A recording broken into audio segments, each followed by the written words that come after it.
I was lying in a hospital bed, barely 72 hours post-op, when the email came through. No subject line, just a forward. From an HR address I didn't recognize. My name is Mark Mercer. I'm 47 years old, Vice President of Operations at a logistics software firm based in Seattle. I've worked in supply chain analytics for over 20 years. I was officially Vice President of Operations, but most of the team still saw me as the backbone of engineering, the guy who built the system from the ground up. I'm not flashy. I don't have a corner office or viral TED Talks, but I built the foundation this company runs on, and apparently that made me dangerous. I tapped it open with one finger. The other was hooked up to a drip. Hospital room was dim, just a blinking monitor for company, and the faint shuffle of nurses down the hallway. I was tired, groggy, and still too sore to sit upright without wincing. The message was short. As per the updated realignment strategy, your position has been formally eliminated, effective immediately. Attached were 3 PDFs, termination confirmation, IT, handover checklist, and a pre-written resignation announcement for me to post publicly as if I'd left by choice. I just stared at it, didn't click the attachments, didn't reply, didn't even blink. I held the phone against my chest and let the weight of it settle into my rib cage. That was it. No warning, no phone call, no "how are you feeling?" No recognition that I was still recovering in a hospital gown with fresh stitches and a monitor beeping above my head. Just a one-way message that said, "We've moved on." I didn't panic, didn't curse, didn't cry. I just laid there perfectly still and let it hit me. Not like a punch, more like a slow unraveling, like someone had finally tugged loose the last thread I'd been holding on to for 15 years. A nurse came in a few minutes later. "Still doing okay, Mark?" I nodded, forced a small smile. "Yeah, just catching up on emails." She adjusted my IV and left, and I just stared at the ceiling, 10 white tiles, one cracked in the corner. I counted them over and over again like they might hold an answer. And until a few days ago, I was the senior infrastructure engineer at a software company I helped build from scratch. I was there before the rebrands, the new hires, the outside investments, before the vision decks and the Slack emojis, back when we hosted everything ourselves in a cramped room full of whirring servers and mismatched cables. I'd been through 4 CTOS, 2 acquisitions, and at least 3 company-wide system overhauls, and I'd survived them all because I wasn't political, wasn't flashy, didn't care about titles. I just made sure things worked. When something broke, I was the one who fixed it. When they onboarded new engineers, I was the one who trained them. When a bad deploy went live on Friday at 4 p.m., I was the one who stayed until Sunday to patch it. I was reliable, quiet, invisible, in the best and worst ways. And now I was gone, silently, efficiently, conveniently. But you know what they didn't do? They didn't revoke my credentials, didn't change the admin passwords, didn't rotate the API tokens, didn't even remove my access to the back-end systems. They assumed I'd be too out of it to notice, too weak to care, too far removed to matter. Because people like me, we're only valuable when things break, and when everything looks fine on the surface, we fade into the background.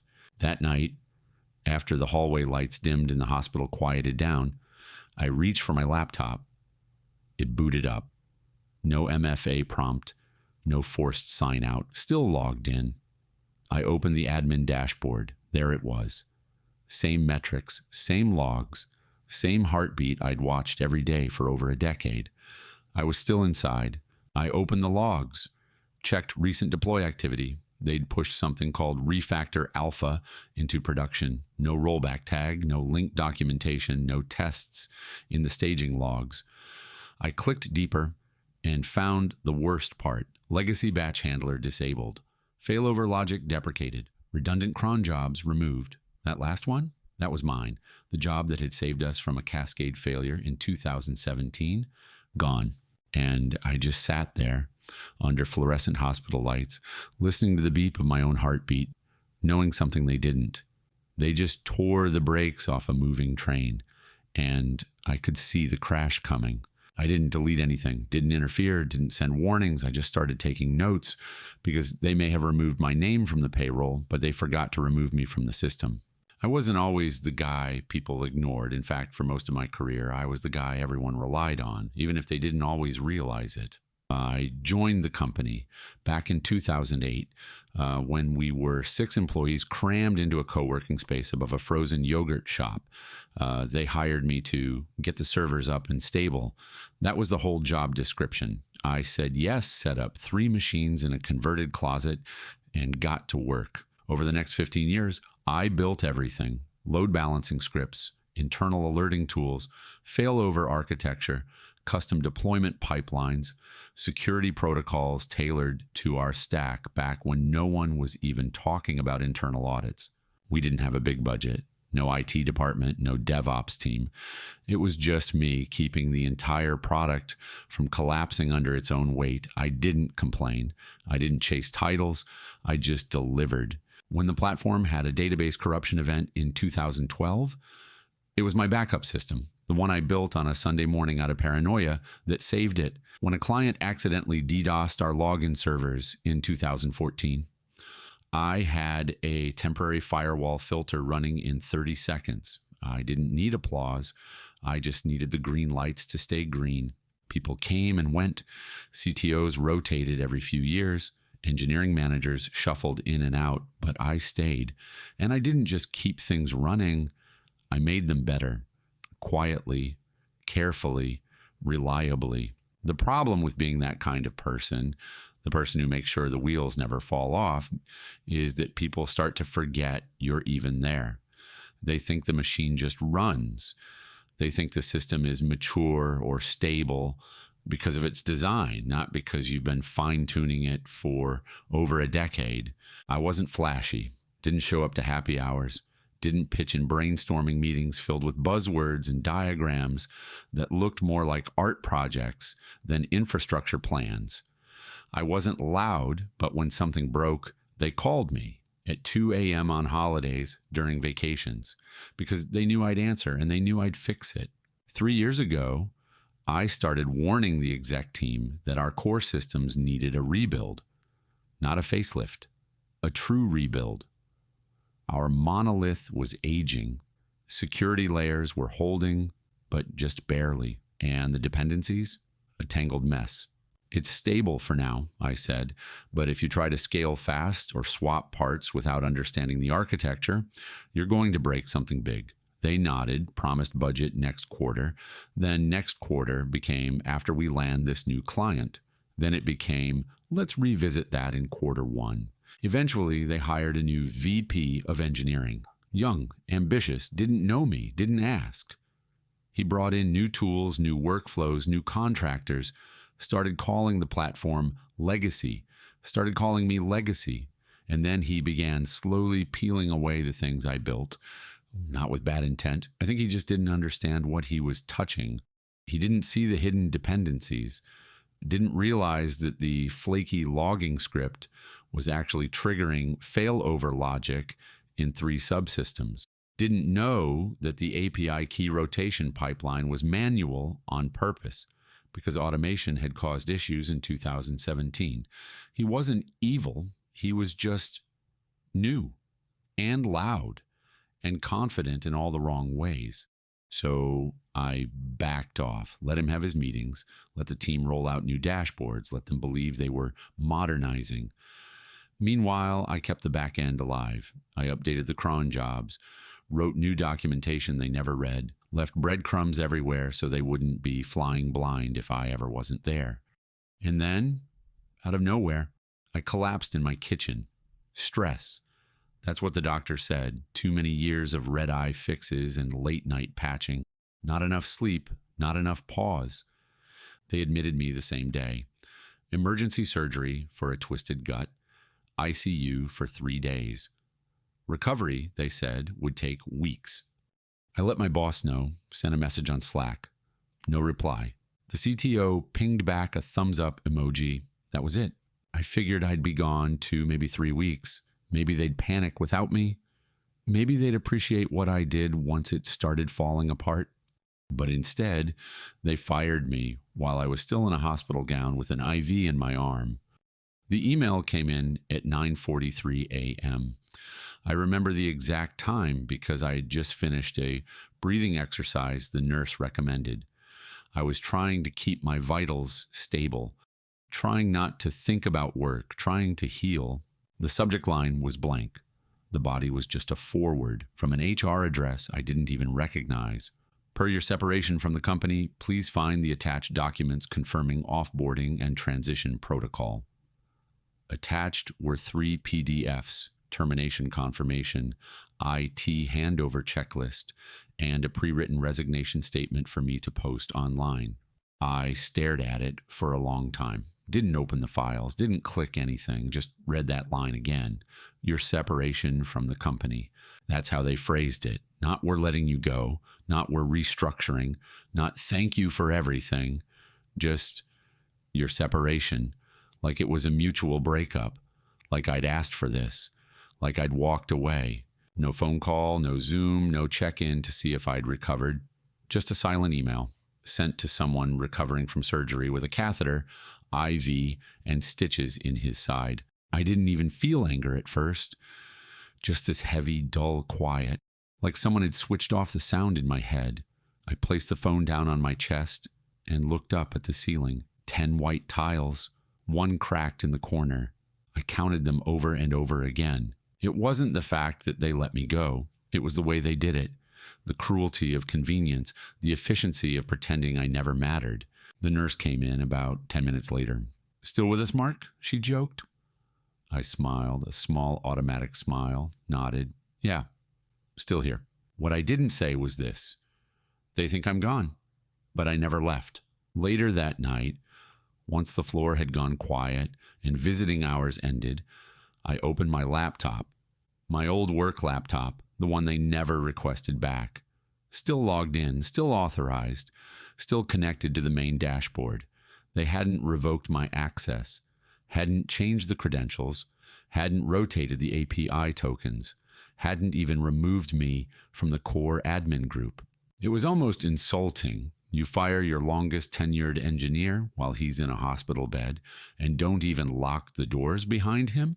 I opened the monitoring dashboard, checked the logs, and right there, timestamped just 36 hours ago, was the new deployment, something called System Refactor Alpha.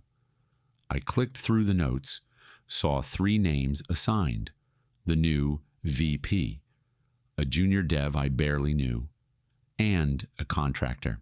The notes said removed redundant legacy jobs, streamlined cache invalidation for performance, deprecated custom failover config. I read that line twice. Deprecated failover config, my configuration, the one that prevented cascading outages during peak load, the one that kicked in automatically when one microservice crashed to keep the others from falling like dominoes, gone. No backups, no rollback plan, no testing logs attached, just removed. I didn't touch anything, didn't roll it back, didn't interfere. I just watched like a ghost in the machine, the man they thought they buried, still walking their server logs. And what I saw made me very, very still. In 3 days, one of their biggest clients was scheduled to run an analytics batch job, the same job that once crashed the system before I rewrote the memory handling. That fix? It was part of the config they just deleted. They didn't even know. I could have warned them. Could have sent an anonymous note, could have played the hero, but something in me said, let it happen. Let them learn. I wasn't trying to get revenge. I was just done explaining my value to people who never wanted to listen. 3 days later, it happened. 3:07 a.m. system alert, high CPU usage on analytics cluster. 3 a.m. memory spike. 3:09 a.m. disk I/O overload, and then silence. The analytics engine crashed. The process never finished. And the backup job, the one that was supposed to prevent this exact thing, never triggered because it no longer existed. I was sitting at home by then, discharged from the hospital, stitches healing, still sore. I had the dashboard open in the background. I wasn't even watching it actively, just letting it run, like background noise. When I saw the spike, I didn't flinch, just leaned back and waited. Within 20 minutes, client support tickets started pouring in. The forum thread lit up. Customers complaining they couldn't access reports. Their invoices were blank. Exports failed. By 4:30 a.m., one of their enterprise clients, a logistics group that ran weekly ops summaries, threatened to walk. I saw their message in the logs.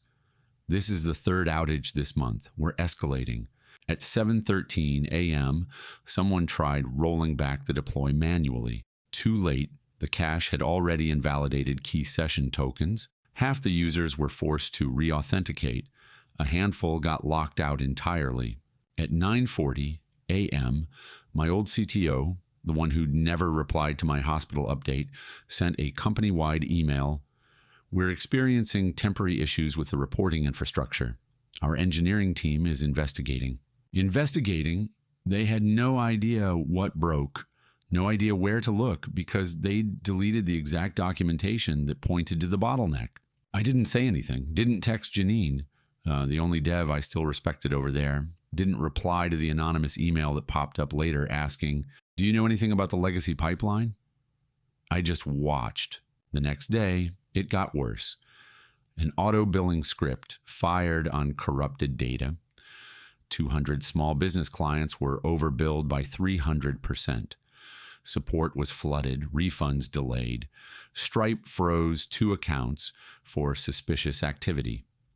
And that's when the board noticed. By day 3, they'd paused all new deployments.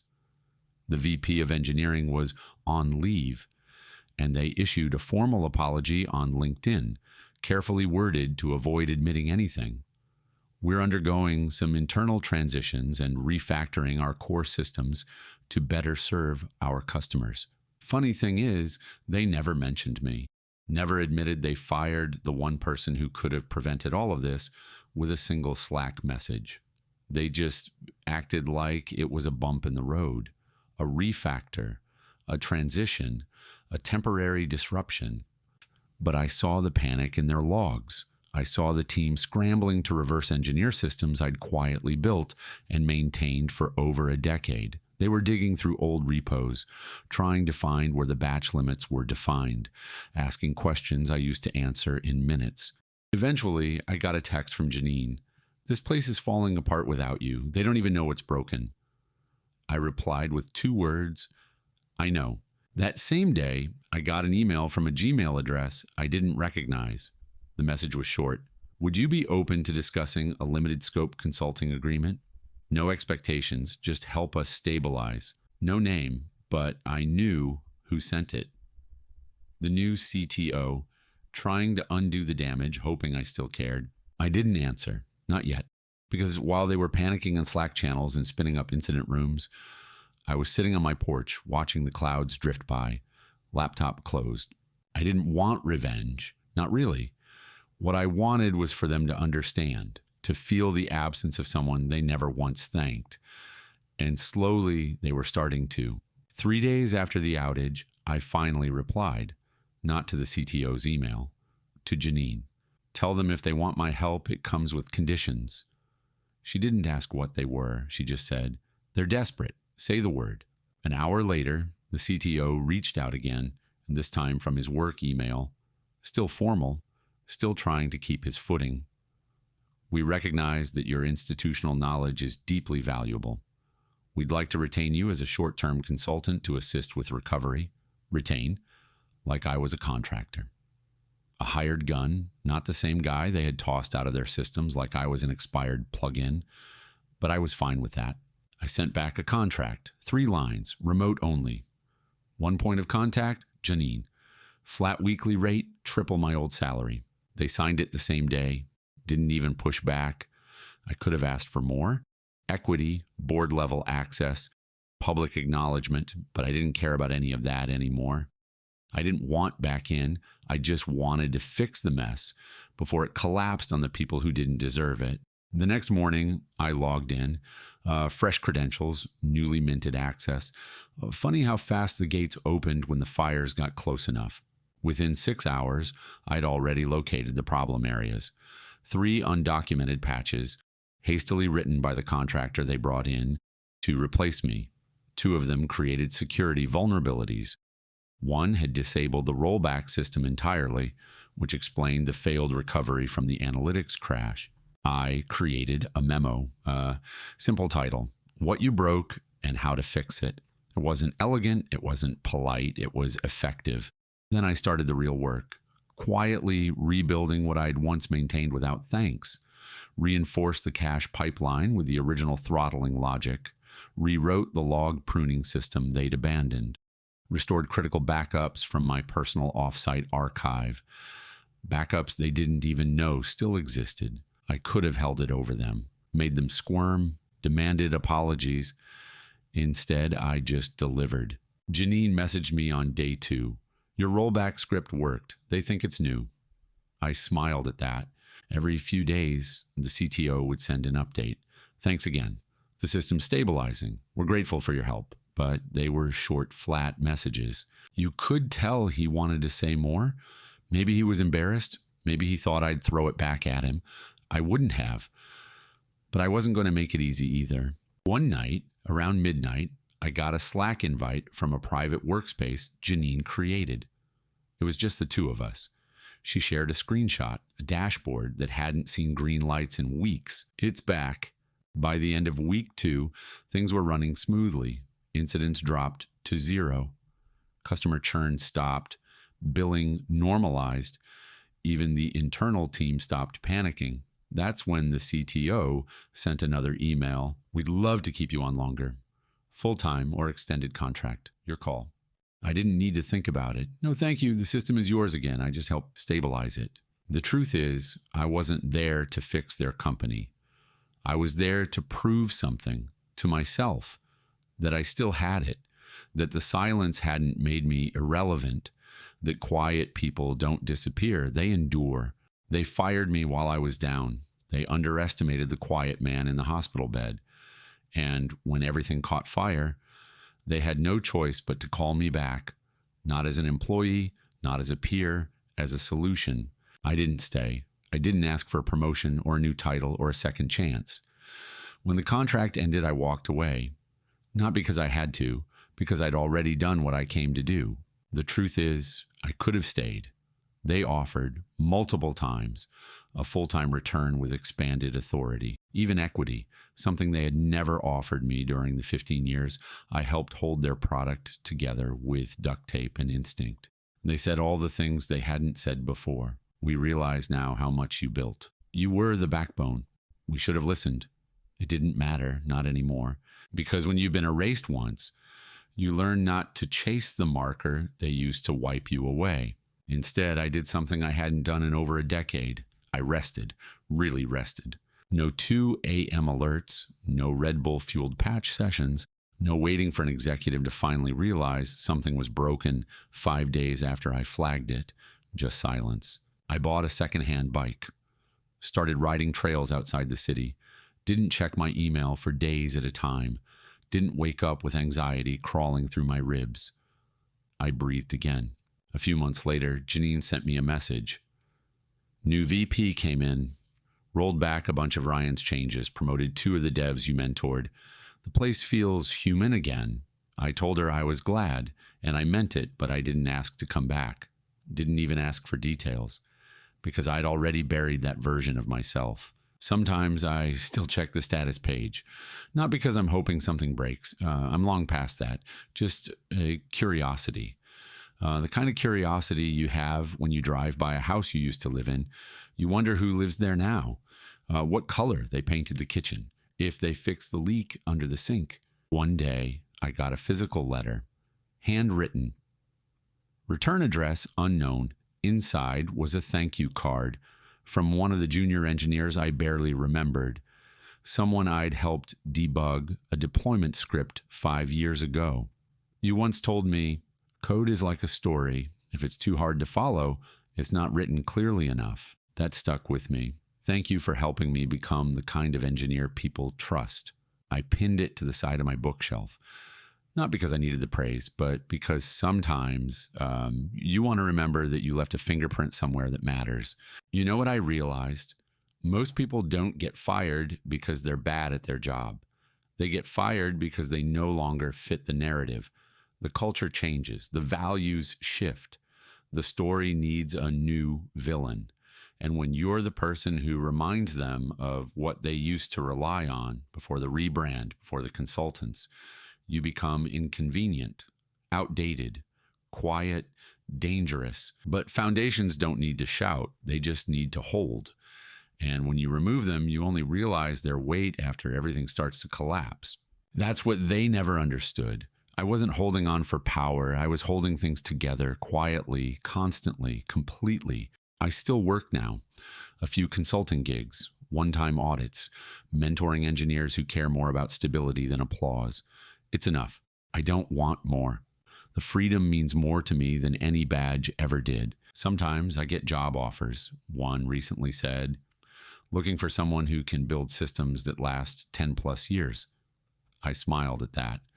They didn't even know I already had. You want to know the real reason I didn't take revenge? It's because revenge implies you still need them to know what they did. I didn't. They knew. They saw it in every fire they couldn't put out, every alert they didn't understand, every line of code they tried to rewrite and could not explain. That was my silence. That was my legacy. And the best part, it didn't come with noise, no final confrontation, no viral LinkedIn post, no grand exit speech, just absence. And they felt it. They felt it in the outages, in the angry client calls, in the panic that came when they realized the guy they quietly erased was the only one who could hold the seams together. That's not ego. That's reality. They forgot me until they couldn't. And when I came back, I didn't need applause. I just needed to finish the job and walk away. I don't hate them. I don't think about them much anymore, honestly. Not because it doesn't matter, but because it's over. It's done. And I'm somewhere new now with clean air, quiet mornings, and a laptop that stays closed when I want it to. Sometimes people ask me, would you do it all over again? And my answer is always the same, yes, but this time I'd leave on my own before they forgot how much I mattered.